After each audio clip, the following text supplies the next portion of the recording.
No Cidade Entrevista, às segundas-feiras, sempre temos aqui um debate entre os deputados Dani Portela, do PSOL, e Alberto Feitosa, do PL. Nosso assunto de hoje é a COP30, a Conferência da ONU para Mudanças Climáticas, que aconteceu no Brasil, em Belém do Pará. Vamos falar sobre os resultados, as consequências da COP para o Brasil e para o mundo. Bom, para começar, eu inicio com a senhora, deputada. É uma pauta muito cara ao presidente Lula, muito cara também à senhora. Vamos falar um pouco sobre o recebimento dessa conferência para o Brasil e que consequências a senhora enxerga para a conclusão dessa COP30. Bom dia. Bom dia, Vitor. Bom dia, deputado Feitosa. Bom dia a todas as pessoas que estão nos ouvindo para fazer um debate tão importante. Essa conferência ela vem num momento muito oportuno, que é o Brasil ele volta a ser respeitado internacionalmente. Por isso foi escolhido para ser o país sede da COP30, né? E Belém do Pará, uma região para a gente muito simbólica diante dos desafios para enfrentar não só o desmatamento, mas as mudanças climáticas extremas, né? Falar em justiça climática é também falar em financiamento. Foi debatido de onde vêm as fontes, como vai ser investido, para a gente pensar em outros formatos de redução dos efeitos do estufa, dos gases estufa, também redução das mudanças climáticas profundas que têm causado os desastres ambientais, como financiar essas ações a curto, médio e longo prazo sobre energias renováveis e tantas outras coisas, né? E aí eu faço um desafio que é: Lula tem trazido de volta as pautas ambientais para o orçamento. Porque no governo passado, num governo negacionista, o governo de Bolsonaro foi um governo destruidor para essa pauta. Um governo que ele foi tão negacionista que coloca nos ministérios ministros contrários àquelas pautas. Coloca no Ministério das Mulheres alguém contrário às pautas de igualdade de gênero e da luta das mulheres organizadas historicamente. E coloca no meio ambiente um ministro que, inclusive, é condenado por crime ambiental e um crime gravíssimo, que é venda de comercialização de madeira retirada ilegalmente, né? É esse o governo Bolsonaro, um governo que não investia do seu orçamento nem 1% na preservação ambiental, menos de 1%, e a gente vê esse investimento voltando, onde a gente coloca o nosso dinheiro, também está a nossa prioridade. Inclusive, a COP termina no sentido da urgência de se criar um fundo de florestas tropicais para sempre. E que os países em desenvolvimento eles precisam ser atendidos por esse fundo para pensar em ações futuras. É muito representativo que seja na Amazônia brasileira e que o Brasil volte a ser respeitado no mundo nas pautas das mudanças climáticas e preservações ambientais. Deputado Alberto Feitosa, qual é a análise que o senhor faz sobre a realização dessa conferência no Brasil, os resultados para o país e para o mundo? Bom dia. Primeiro, bom dia, obrigado pela oportunidade. Digo que eu concordo, Dani, que essa pauta é muito clara para os brasileiros, mas não é muito cara apenas do seu ponto de vista do meio ambiente, ficou muito caro do seu ponto de vista dos custos. Dani reclama que o presidente dos Estados Unidos não foi. Não foram muitos presidentes, somente 18, foi a COP mais esvaziada, por isso que muita gente já apelidou de flop, porque flopou. Apenas 18 chefes de estados e perceba que a última tinha sido 78. Dizer que a ONU, diante do caos que foi a organização do evento, que faltaram comida quando era ofertada era muito caro. A própria Janja desdenhou e desrespeitou a imprensa, como teve um dia que a imprensa teve que comer coxinha e sorvete e ela passava pelos jornalistas perguntando: já comeram coxinha hoje? Foi muito caro porque também teve muita propaganda e foi uma vergonha internacional. Foi a FLOP, que prometeu entregar sustentabilidade e entregou o caos, ao ponto de um representante da Alemanha, ao voltar para o seu país, dizer que tinha medo de se contaminar diante da má oferta dos alimentos, medo de ser roubado e ofereceu para que alguém quisesse ficar da sua comitiva e ninguém quis ficar.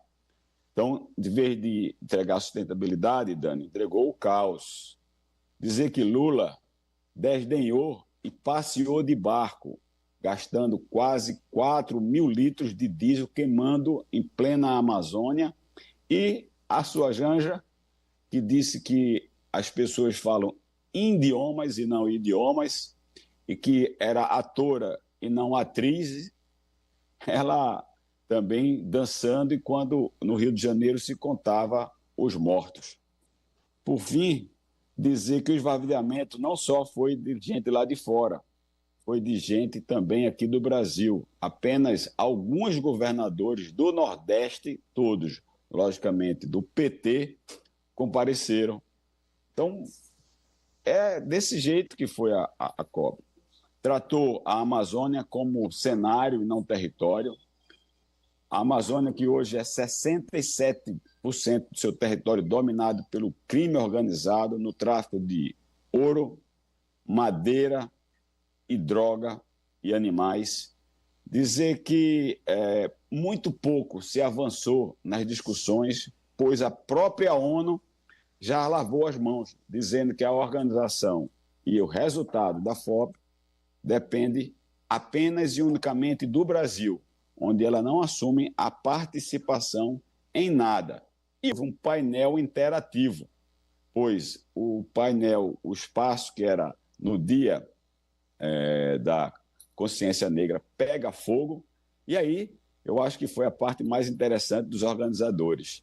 Eles puderam, então, mostrar como a Amazônia é queimada pelo governo do amor, pelo governo do presidente Lula, em plena organização, um estande pegando fogo e as pessoas correndo com medo de sofrer mais uma da desorganização da COP. É isso que eu tenho a dizer, e dizer que esse assunto também, para nós, é importante, a questão do meio ambiente, mas não para ser explorado pelo ponto de vista apenas político, como o Lula, mais uma vez, quis fazer e desdenhar. Não só a Janja, que desdenhou, como eu já disse, dos jornalistas, e o Lula, quando tem um chefe de Estado, um representante do chefe de Estado da Alemanha, quando mostra o que foi o caos, ele manda o cara dizer que ele devia ter ido para um bar no Pará. Esse é o resultado, vai ficar para o mundo o que foi o resultado da COP organizada pelo Brasil. Deputada, qual a análise que a senhora faz desses episódios citados pelo deputado Feitosa?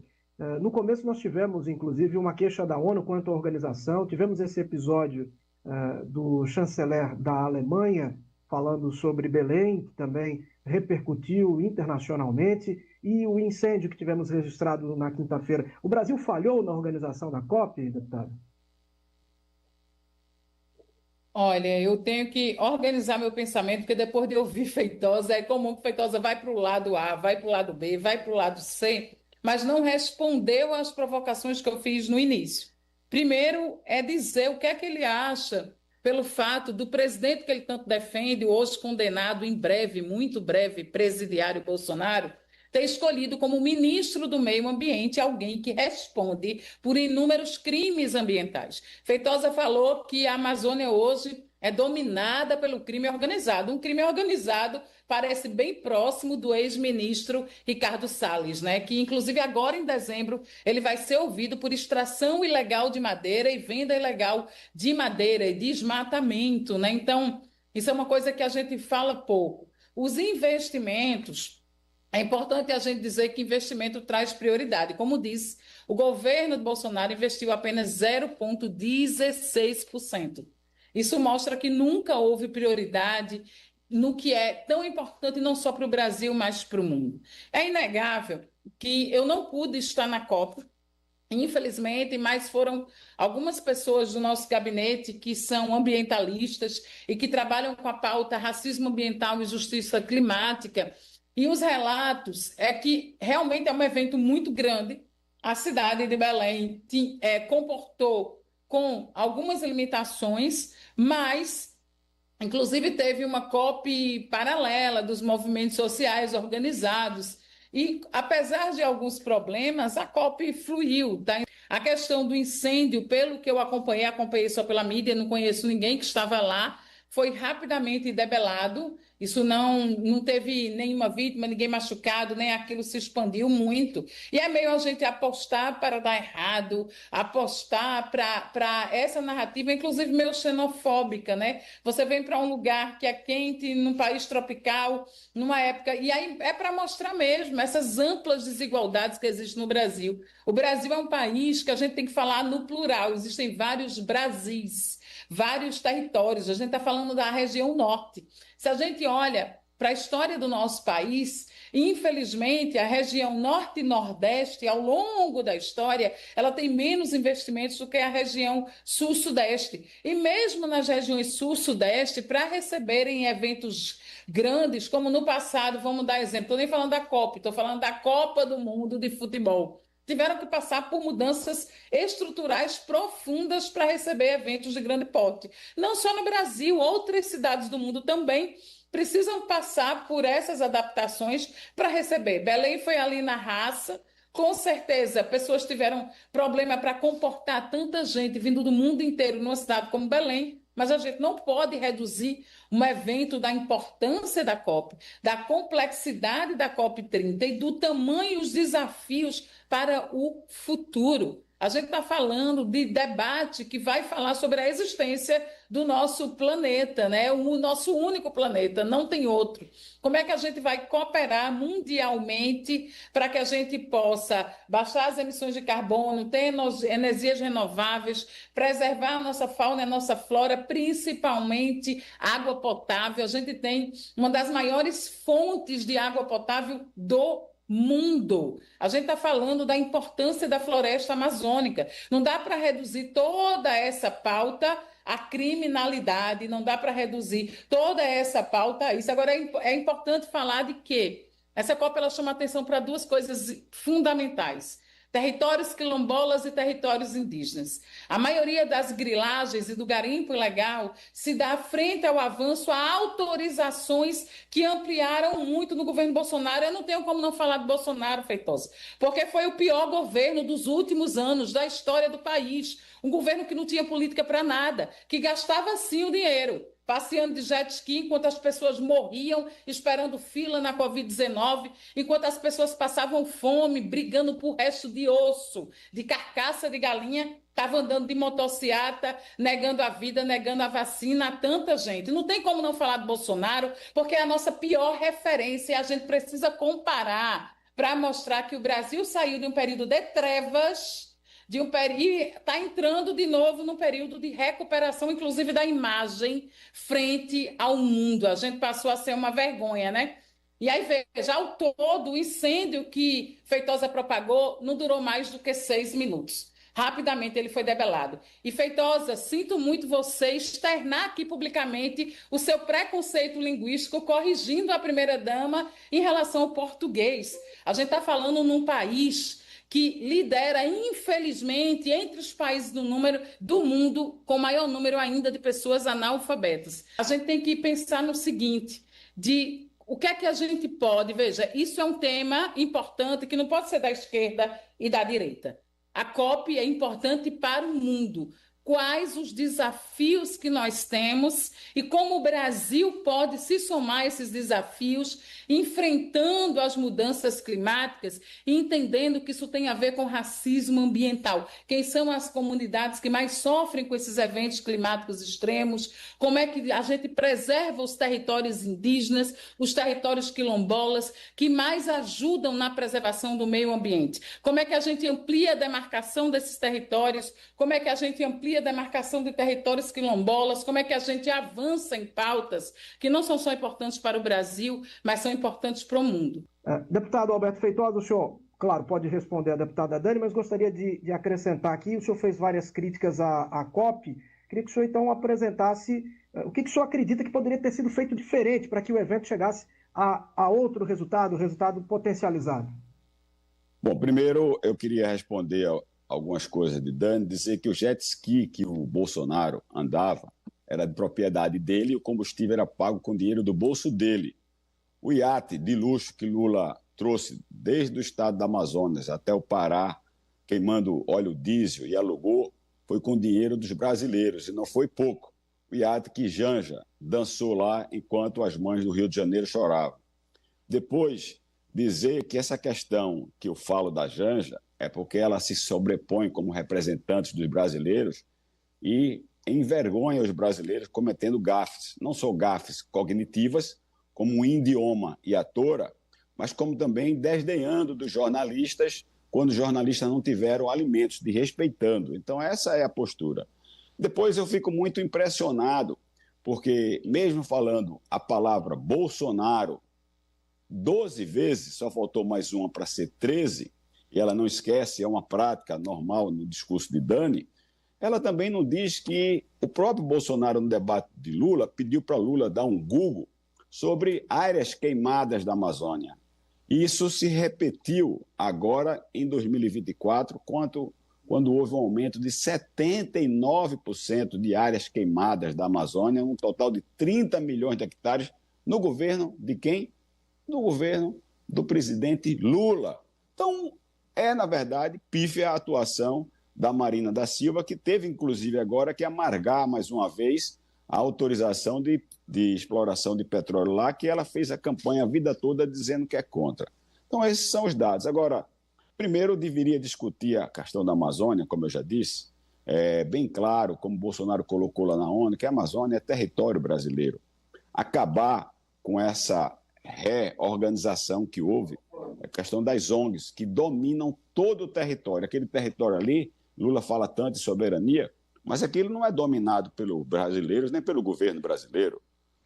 Aquilo ali é dominado pelas ONGs muitas vezes internacionais, que tiram dinheiro, recursos de patrocínio dos ministérios do governo brasileiro e por facções criminosas, onde a população de lá da Amazônia sofre. Não é só a questão da criminalidade, não, Dani.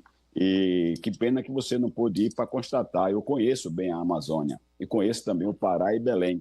Lá tem muita fome, maiores índices de analfabetismo, desnutrição e falta de infraestrutura, como saneamento básico, que é uma questão fundamental para a saúde. E o que é que a COP devia fazer? Primeiro, deveria ter feito uma política, não só no Ministério do Meio Ambiente, mas também das Relações Exteriores, para, de fato, trazer representantes de todo o mundo. Como eu disse, os países mais importantes, os Estados Unidos, não vieram e a China mandou o sub do sub.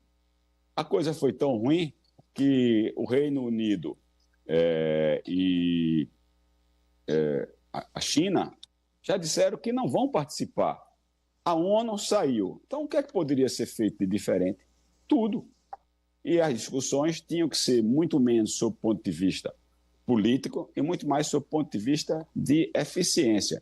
E aí ela fala do Ricardo Salles, mas procura conversar com quem é do ramo empresarial, procura conversar com quem, de fato, trabalha no desenvolvimento socioeconômico do Brasil e peça a análise de como foi o governo Bolsonaro e como está sendo o governo Lula. Então, eu acho que faltou, não foi pouca coisa, não. Faltou, foi muita coisa. Inclusive, o governo mostrar como é que ele ia não mais permitir esse aumento de 79% no número de queimadas na Amazônia, que alcançou 30 milhões de hectares. Eu acho que o governo Lula poderia, e o Brasil poderia começar por isso aí. Bom, a gente agradece, claro, aos deputados pelo debate. A gente já se encaminha aqui para as considerações finais. Para as considerações finais, deputado, eu gostaria de falar um pouco sobre o documento final, né? Todo evento como esse tem ali um documento final em que muitas vezes metas são estabelecidas. Essas metas são compromissos, não há uma obrigatoriedade dos países de seguir, mas quando eles assinam, eles se comprometem a cumprir. O que nós temos de informação, por agora, é que o rascunho exclui metas com relação a combustíveis fósseis e também quanto a desmatamento. Deputada, o que a gente pode esperar de resultado final? Vamos ter, depois dessa COP, uma mudança efetiva na visão dessa pauta, algo efetivamente vai ser alterado, ou os países ainda não estão prontos, maduros o suficiente para ter ali estabelecida uma pauta com metas específicas para a questão climática? E aí é bom a gente tentar entender que, primeiro, os temas mais debatidos foram a redução da emissão de gases do efeito estufa, aparecem como os temas centrais debatidos na COP, a adaptação dos povos às mudanças climáticas, o financiamento climático, acho que esse é o grande ponto que precisa avançar. Um fundo internacional permanente para sempre para os países em desenvolvimento. Então, vem muito investimento para o Brasil e para outros países. Também em questão de tecnologia, tecnologias mais desenvolvidas para energias renováveis e soluções de baixo carbono, preservação da floresta amazônica e da biodiversidade, como também o coração do planeta e justiça climática e os impactos dessas mudanças na vida, principalmente das populações mais pobres. Algumas metas, o documento ainda está em discussão, algumas metas, elas infelizmente não vão avançar, a gente ainda precisa avançar na correlação de forças no nosso país e começa fazendo isso mudando o próprio Congresso Nacional, né? Então, hoje, Lula, ele não tem maioria para topar algumas metas que são necessárias e algumas políticas que precisam ser implementadas, porque nem a autonomia total do orçamento ele tem, porque uma parcela significativa do orçamento do governo federal foi capturada pelo Congresso Nacional via orçamento secreto na época de Bolsonaro e agora um aumento exponencial das emendas impositivas e a condução do presidente Hugo Mota, né? Acho que essa COP ela fala muito da necessidade de que justiça climática é justiça social, mas é também fortalecimento da democracia, né? Eu termino dizendo que quando Feitosa disse que enquanto Janja dançava, as mães do Rio de Janeiro choravam, mas são essas mães que choravam que ele defendeu a morte desses filhos dessas mães que choravam. Inclusive disse que eles eram bandidos e aquilo foi uma operação de sucesso. Obrigada. Deputado, o senhor fez críticas ao evento. O senhor acredita que a pauta ambiental vai avançar, que teremos ganhos a partir da COP30 para o Brasil, para o mundo, ou os países ainda não estão maduros para tratar de metas específicas nessa área? Esse é um assunto muito sério que precisa sim avançar. E qualquer avanço que possa ocorrer não foi por conta da FLOP 30. A FLOP 30 foi uma coisa que aconteceu de ruim com relação ao meio ambiente por todos esses episódios que nós falamos, mas também pelos resultados. Depois, um evento que foi esvaziado, onde não tratou daquele ponto central, que inclusive eu coloquei aqui terminando, do aumento exponencial do número de áreas de hectares queimadas em 2024, aumentando 80%, comparando inclusive o governo anterior, os anos anteriores do governo Bolsonaro. Esse não entrou na pauta final, como também não entrou a questão do combustível fósseis. Quando não entra esses dois assuntos, o que é que acontece? Mais de 30 países já anunciam que não vão apoiar o resultado final da COP. Mas isso não podia ser diferente. Quando foi tratado da forma como foi, um evento esvaziado, onde inclusive países que para eles são muito importantes, muito caro, de fato, a questão do meio ambiente, como o Reino Unido, China, Estados Unidos e a própria ONU, se abstêm de qualquer resultado, inclusive de participação, os resultados serão uma mancha negra diante das manchas que já o mundo assiste das queimadas da Amazônia e os seus resultados sociais. Dani fala muito em democracia e soberania, mas a gente vê que não houve nenhuma democracia naquele evento onde as pessoas não tiveram acesso nem sequer ao alimento, e muito menos soberania, porque está lá mostrando que é uma área totalmente contaminada e ocupada por ONGs estrangeiras e por facções organizadas. Eu não vejo, lamentavelmente, o Brasil, diante de tantos recursos ali investidos, obter um resultado positivo, não só o Brasil, como o mundo. E, por fim, só para finalizar, ela disse que uma das pautas mais importantes foi a questão de financiamento. É engraçado o mundo deve estar se perguntando quando se tem um presidente hoje sentado na cadeira de presidente, depois de ter sido descondenado num artifício jurídico feito pelo próprio ministro hoje, que era advogado de Lula, que hoje é agora defensor de Lula, mas como no papel de ministro do STF, o mundo entregar dinheiro a alguém que foi condenado em 3 instâncias por corrupção, formação de quadrilha e lavagem de dinheiro, vai fazer algum financiamento, um documento saído do Brasil, onde teve um presidente que teve participação ativa nesse evento e que no final sai com esse encaminhamento. Desse jeito, estão levando um evento tão importante, que é a COP no mundo todo, ao descredenciamento, de respeito e daqui a pouco ao esvaziamento, como foi aqui no Brasil. Eu findo, então, agradecendo a todos. Muito obrigado pela participação no Manhã Cidade. Muito obrigado, deputado Alberto Feitosa. Até uma próxima oportunidade. Deputada Dani,